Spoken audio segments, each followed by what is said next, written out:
Earlier, I promised that I'd be back here to tell you about D-Day, the invasion of France that began the end of World War II. Boy, was it a logistic problem. All those men, all that material, all the weapons. I chain-smoked 4 packs of cigarettes a day, and I drank 15 cups of coffee. We stacked more ammunition on the roadways of England in preparation for that invasion than were expended in all of World War I. We experienced 10,000 casualties that first day. Men that were lost, killed, wounded. We had expected 20,000. We put 156,000 men ashore that first day. We dropped 24,000 paratroopers behind the German defenses, 16,000 Americans and 8,000 British paratroopers. We also dropped 6,000 dummy paratroopers with explosives and firecrackers on them so that when they hit, it sowed confusion behind the German lines. Captured documents after the war showed that the Germans thought we had dropped 96,000 paratroopers rather than the 24,000. We had 4,300 Allied warships in the invasion, 3,500 heavy bombers, 1,500 medium bombers, and 5,000 fighter planes to protect the English Channel as we went across the channel for the invasion.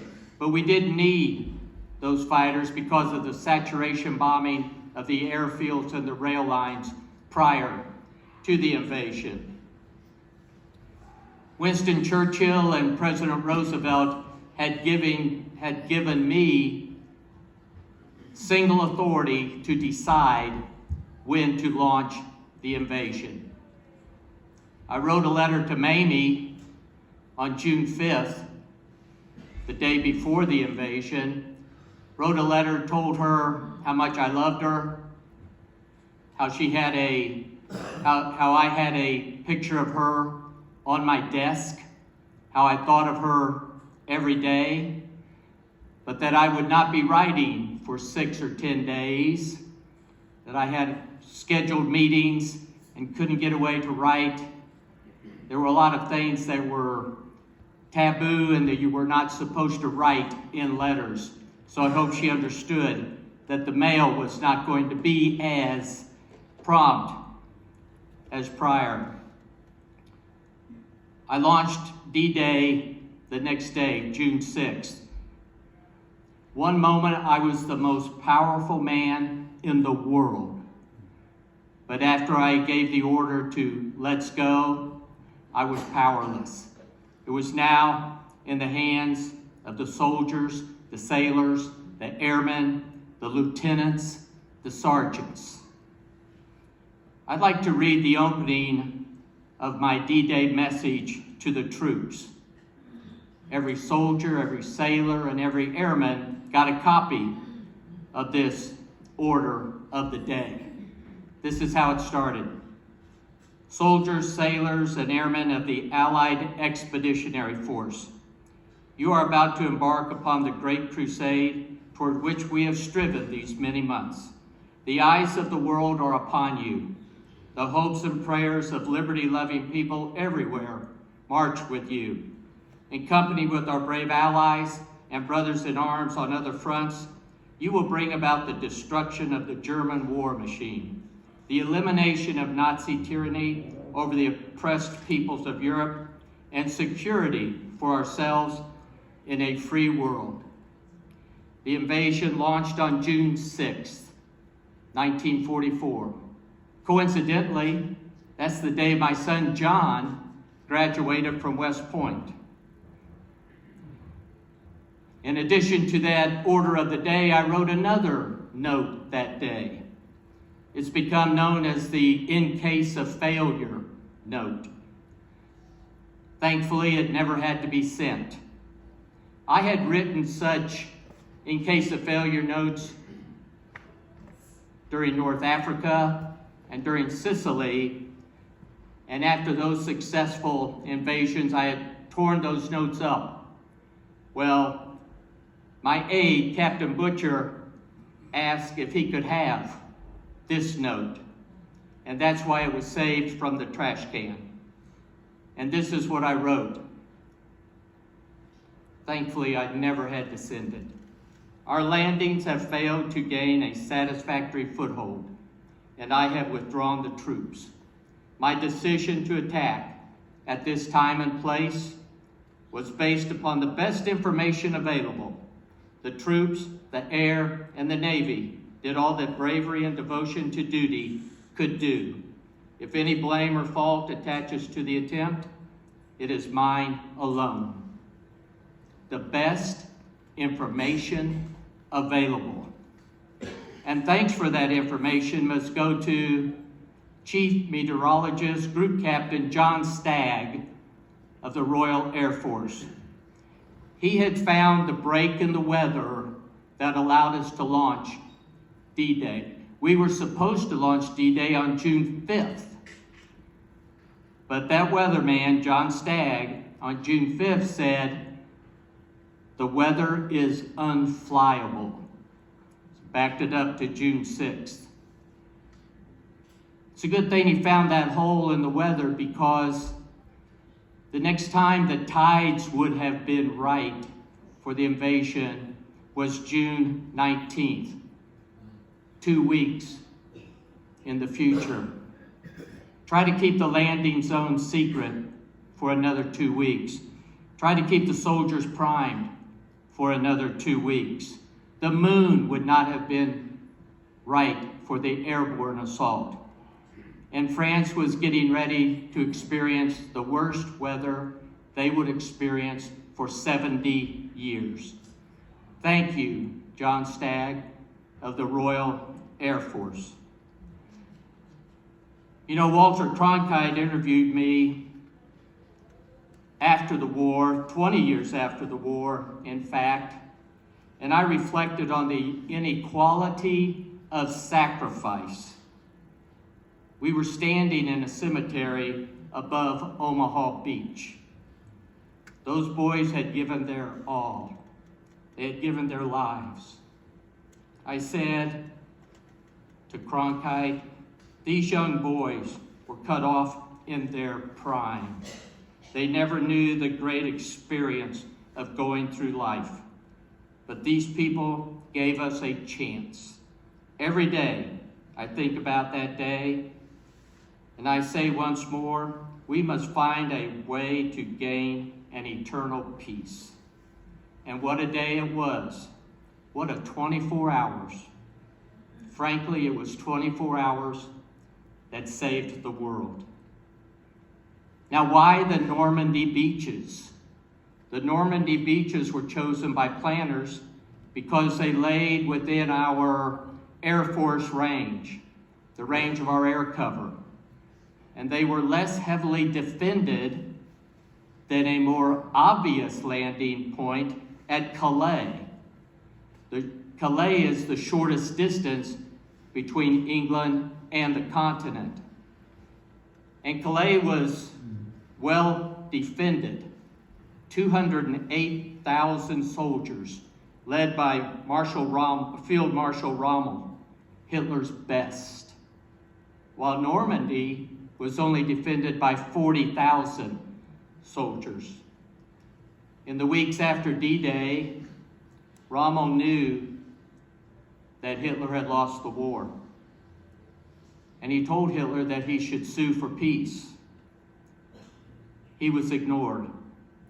Then Rommel was party to a failed assassination attempt on Hitler.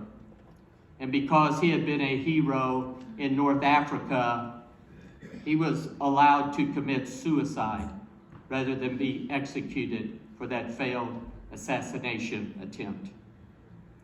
We went to great lengths to make the Germans think that we were going to invade at Calais. We bombed and shelled the area as if to soften it up for the invasion. We created the illusion of an army, complete with landing barges, phony tanks, dummy warehouses, dummy barracks. I even assigned Patton to command that phantom army. We had newsreels of George Patton fretting and inspecting the troops, and it worked. The first invaders left at midnight, June 5th and 6th, and they were the paratroopers who sowed confusion behind the German lines and captured important bridges so that the front lines could not be reinforced. Many of those airborne troopers each had approximately 200 pounds of equipment when they jumped. Explosives, rifles, mines, hand grenades, knives, K-rations, ropes, shovels, counterfeit money, first aid packets. I was later quoted as saying, "All free men know that in the final choice, a soldier's pack is not so heavy a burden as a prisoner's chains." Heroic men, these paratroopers, with their overloaded packs. In addition to the paratroopers, gliders delivered men and equipment behind the German lines, often at horrible cost of lives. The gliders were defenseless if spotted. At 3:30, the Army Air Force took off and flew over 14,000 trips on D-Day. They bombed the beaches, aiming to take out the German guns and to rattle the German gunners just before the troops would be leaving the landing boats. And those boats left the ships that formed the largest armada in history. And the battleships pounded the shore bunkers of the German defenders. Many of those bunkers took direct hits, and they weren't fazed because the concrete and the fortifications were so thick. And although we only had 4,300 vessels, a German major radioed a colleague, "The invasion has started. There must be 10,000 ships out there. If you don't believe me, come up here and see for yourself." Mr. Andrew Higgins designed the Higgins boat, the flat-bottom boat with the hinge front that delivered the soldiers to the beaches. I called him the man who won the war. Hitler called him the new Noah. Probably called him a few other things too. Higgins delivered 13,000 boats to the war effort. 5 beaches were stormed that day: Gold, Juneau, Sword, Omaha, and Utah. Utah was the least costly in lives, less than 200. Omaha was the most costly, 2,500. Of course, after establishing a beachhead and moving inland, we had to keep the army supplied. That meant building a harbor, because Normandy did not have a harbor. Calais did, and that's why Calais was defended so well. A floating artificial harbor would have to be devised. And Churchill issued the order to the Royal Navy 2 years prior: piers for use on the beaches. They must float up and down with the tide. The anchor problem must be mattered. Let me have the best solution worked out. Don't argue the matter. That first 100 days after D-Day saw 2.5 million men go through that artificial harbor, 500,000 vehicles, and 4 million tons of supplies. That harbor was supposed to last 3 months. It lasted 8 months. 3 months after that, D-Day, we were in Paris. And 8 months after that, the war in Europe was over. When D-Day launched, most of America was still asleep. Even Mamie was asleep. And she was somewhat miffed that no one told her, or at least had awakened her, that the invasion had started.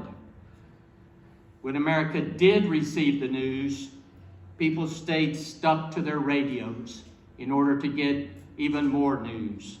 Businesses closed at noon. Sporting events were canceled. Newspaper extras were hot off the presses, and everyone prayed. The people in Russia, they were the most joyous, because now, finally, another front had been opened. They had been fighting Hitler for 2.5 years. I mentioned earlier in the evening how much I admired Winston Churchill. I'm not the only one. When Churchill died in 1965, 20 years after the war, I delivered a eulogy at his funeral. This is a bit of what I said. But if in memory we journey back 2 decades to the time when America and Britain stood shoulder to shoulder in global conflict against tyranny, then I can presume to act as spokesman for the millions of Americans who served with me and with their British comrades during 3 years of war. To those men, Winston Churchill was Britain. He was the embodiment of British defiance to threat, her courage in adversity, her calmness in danger, her modesty in success. Among them, his name was spoken with respect, admiration, and affection. They counted him a fighter in their ranks. We all loved him. Please think of and thank all of the individuals involved in this great crusade. The soldiers, the sailors, the airmen, the paratroopers, the engineers, the doctors, the nurses, the medics, the supply sergeants, the clerks, and the planners. Everyone involved did their part to begin the end of the war. When I was in London after World War II, accepting the Order of Merit that I mentioned earlier in the evening, I mentioned that London was a lot like Abilene, Kansas, my hometown. Although so very different in size, they both had this willingness to fight for the values of liberty, for the freedom to speak as we wish, to be equal before the law, to preserve that freedom, to worship, and to do all this without trespassing on the rights of others to do the same. That is why we fought the war.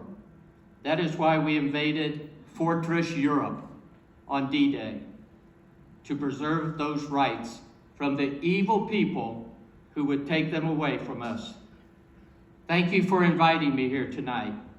May God bless you. May God bless all our veterans. May God continue to bless America.